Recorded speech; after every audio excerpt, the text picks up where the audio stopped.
This is the new normal for our security. Peace cannot be taken for granted. Freedom and democracy are contested by authoritarian regimes, and strategic competition is on the rise. We must respond with renewed resolve and even stronger unity.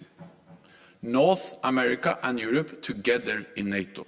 We are an alliance of 30 democracies standing as one. We will protect our people and our values. Democracy will always prevail over autocracy. Freedom will always prevail over oppression.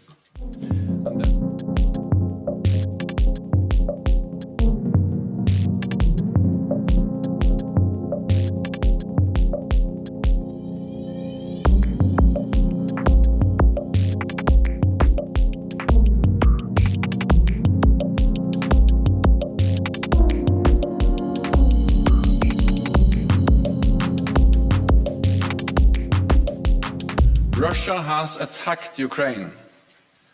This is a brutal act of war. Sadly, what we have warned against for months has come to pass. Despite all calls on Russia to change course and tireless efforts to seek a diplomatic solution, peace on our continent has been shattered. We now have war in Europe on a scale and of a type we thought belonged to history. This is a grave moment for the security of Europe. Russia's unjustified and unprovoked attack on Ukraine is putting countless innocent lives at risk. With air and missile attacks, ground forces and special forces from multiple directions, targeting military infrastructure and major urban centers. This is a deliberate, cold-blooded and long-planned invasion. NATO allies condemn Russia's invasion of Ukraine in the strongest possible terms. It is a blatant violation of international law, an act of aggression against a sovereign, independent and peaceful country. We call on Russia to immediately cease its military action, withdraw its forces from Ukraine and choose diplomacy. We fully support Ukraine's sovereignty and territorial integrity and Ukraine's right to self-defense. Russia is using force to try to rewrite history and deny Ukraine its free and independent path. NATO's core task is to protect and defend all allies. There must be no room for miscalculation or misunderstanding. An attack on one will be regarded as an attack on all. This is our collective security guarantee.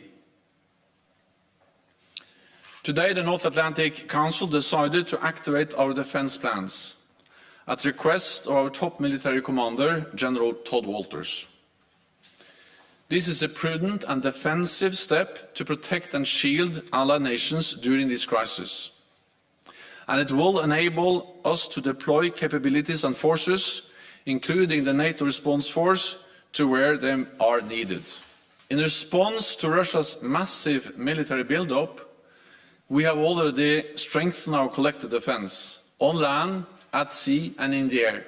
We have over 100 jets at high alert, protecting our airspace, and more than 120 allied ships at sea from the high north to the Mediterranean. All this shows that our collective defense commitment, Article 5, is ironclad. We will continue to do whatever is necessary to shield the alliance from aggression.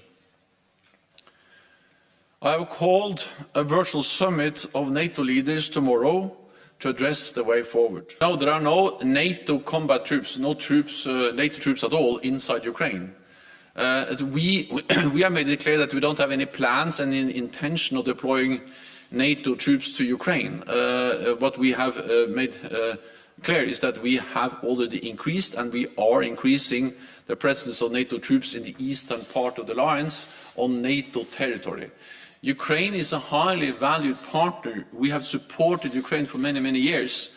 We helped them to build a more modern, capable armed force, military. We have helped them to train, equip, and in many different ways strengthen their armed forces. We help them with cyber defenses, NATO and NATO allies in different ways. But we don't have NATO troops in Ukraine, and we don't have any plans to send NATO troops into Ukraine.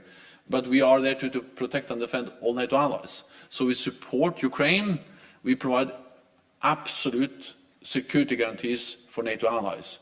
And we demonstrate that commitment by increasing the presence in the eastern part of the alliance.